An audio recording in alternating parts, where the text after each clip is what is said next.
Okay, so John's gonna lie down here, guys.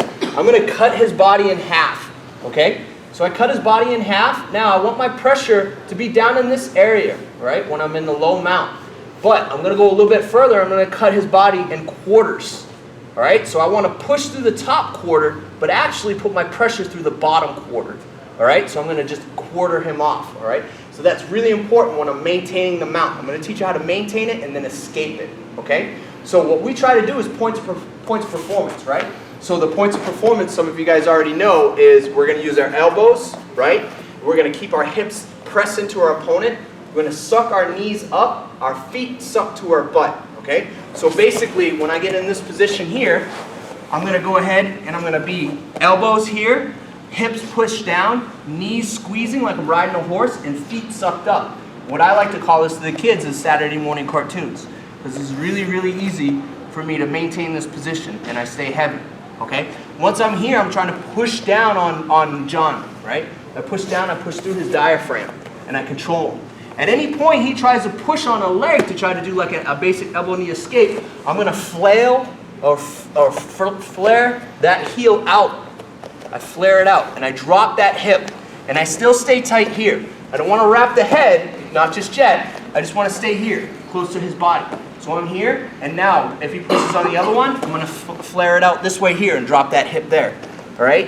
At any time I want to go to a high mount, guys, I'm going to go ahead and take my hands and I'm going to drag myself up so that my knees go underneath his armpits. And the only reason why I would be in this high mount is for a submission purpose. Okay? So I only want to be here for a few seconds to work a collar choke, maybe an arm bar. I don't want to hang out here because now I don't control what I call the apron center line. Okay, so we have chest center line when I'm in the high mount, and then we have the apron center line. I don't control that apron center line when I'm in the high mount. So he can bridge and he can shrimp. Okay, we did that exercise when we first started. So what I want you guys to do is I want you guys to get into the mount and kind of experiment a little bit. So we're going to start, I'll come here like this, and I'll just get into my Saturday morning cartoons like this, and I'll drop my hip, and I'll squeeze my thighs, and I'll bring my feet up to my butt, and then John's going to just pick a side. When he picks a side, I'll flare it out here. Okay, good. Goes the other side. I maintain. Good. All right, and then I'm going to drag myself up to that high mount, and I'm going to sit back into him, open the collar, feed the collar, and just hold it for a second. You don't have to do anything. Just hold it. Just so you know, the only reason why you're there is to submit. You guys got it? Yes, sir. So we're going to do this for a couple times, and we'll bring it back in. 1, 2.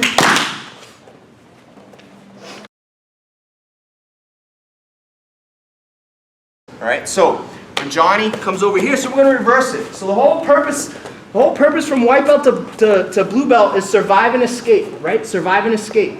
So all I'm trying to do is get a good base to survive and escape here. I'm not trying to throw an arm bar or anything like that. Just survive and escape, okay? So the first thing I want to teach you guys is we're going to go ahead and we're going to do what's called a false ceiling. Guys, look up real quick. You guys see above you? That's a false ceiling. It's a suspended ceiling, okay?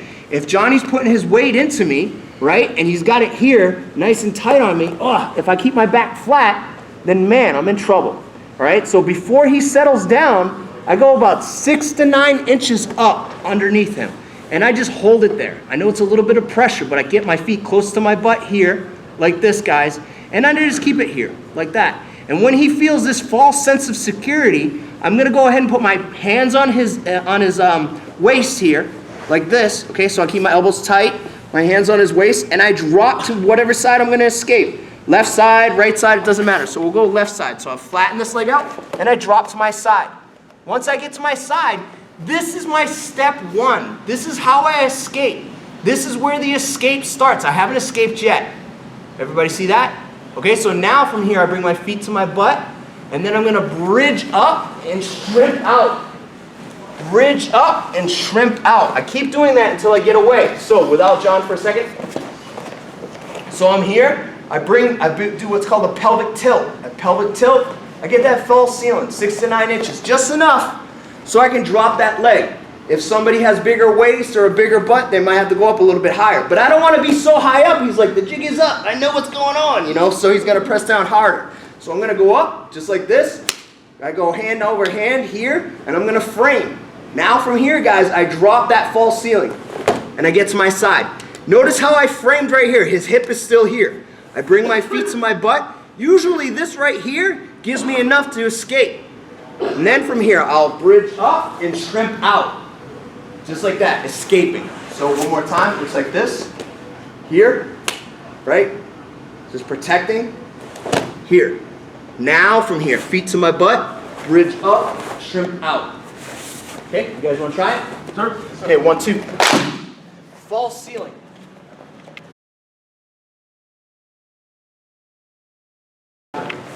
Okay guys, for the bridge slam, what we do is we're going to go ahead and bring our knees up. If he has the hooks, I'm going to fight the hooks out.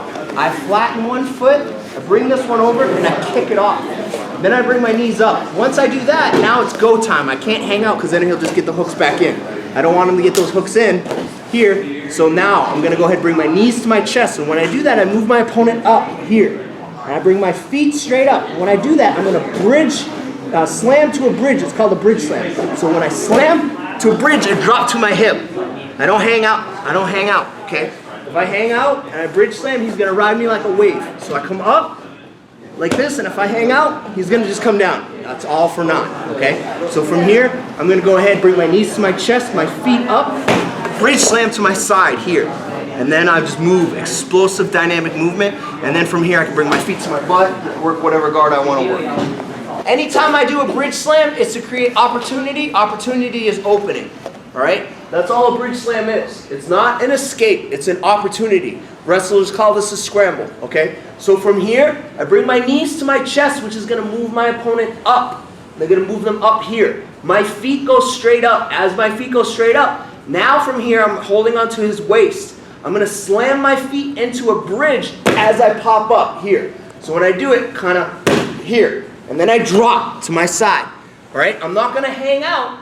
I'm not gonna go here and then he's gonna fall on top of me, okay? So he goes up with me, he rides me down like a wave, okay? I want him to go up and stay up.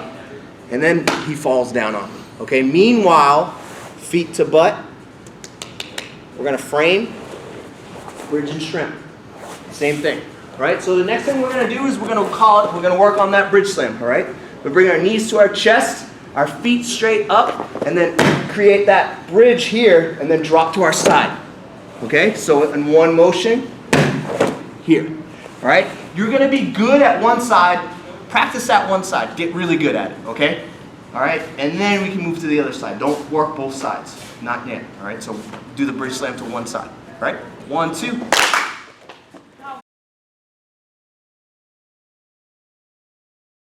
So from here, guys, elbows are in the prey position here like this. I don't let Johnny Law get a hand under my head. A lot of times this guy here is working to get his hand under the head and maybe do a collar choke or something like that. If he does that, I'm in trouble. Okay? I don't want him to do that. So I'm going to drop my head to the mat, and anytime he tries to get his hand in between that space, I shrug here. And I kind of push it off and I kind of move my body up. But I keep it so solid on the ground that he gets frustrated, he opens up a collar. He's like, I don't want to play anymore. Opens up a collar, feeds a collar. This is my go. Right then, that's my go. I waited too long already. All right, but let's pretend that he's just now putting it in there. As he puts it in there, I grab and I grab. Feet to my butt. And I umpa. I just roll. It's a simple trick. A simple trick. We call it heavy head. I keep my heavy head. He gets frustrated, he puts a hand in the collar. I almost bait him. I want you to take my collar. Please take my collar. And then I go. How many times have I gotten you guys with this? You're like, I got the mount, I got the mount, I got the choke. And now you're on the bottom, okay? So, here we go. Ready? One more time. One more time. Ready? So from here, heavy head, he gets frustrated, he's playing around a little bit, and then all of a sudden he opens the collar, feeds the collar. I trap. I put my feet to my butt and I roll to my umpa angle, all right, over my shoulder. So without John, real quick, so you guys see the movement. I'm here, I'm heavy, I'm nice and tight, nothing's getting in there. All right, I do everything in my power to keep that out there. I even kind of like bait him with the collar. I'm like, okay, you take the collar, you know. He grabs the collar, my feet to my butt, I trap, and I roll, just like that. Here again, I'm gonna bait him, grab it, trap and roll. Okay, kind of looks like one of our warm-ups we did a little earlier. All right, so repetitive, it's all repetitive, guys, okay? 1, 2. Opa, escape.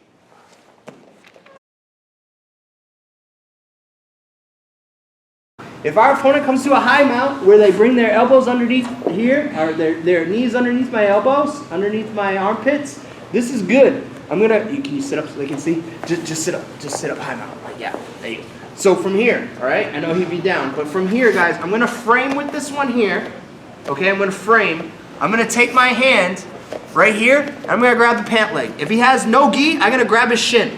Sometimes I just grab the shin. I grab the shin just like this. I'm gonna use my hip escape to flatten it out here. So I get to my side, I flatten it out. Now from here, guys, it's simple, all right? I bring my feet to my butt, I bridge and I strip out. I just push them off, okay? So one more time, he's on top, and you can go down now because they know where the hands are. So he's here, he brings it up high, here. He got tired of attacking low, now he's in a high mount. And I know he's gonna submit soon because he's in a high mount, because I told you guys that, right? So from here, I frame, I reach down and I grab the pant leg. IBJJF, we make sure we don't put any fingers inside the pant leg at all. None. This is DQ, right? So I can grab pistol here like this, right? I grab here. I just grab the ankle and I put it here, right on top. Feet to butt, I bridge up and I shrimp out. Any way, it doesn't matter. Here, here. It's a micro movement. Here, here, and I shrimp out. And then from there, it creates that scramble, and he's fighting from position, I'm fighting from position, but at least I'm not mounted, right? So, there's another technique for you guys. I call it the old man cheat. 1, 2.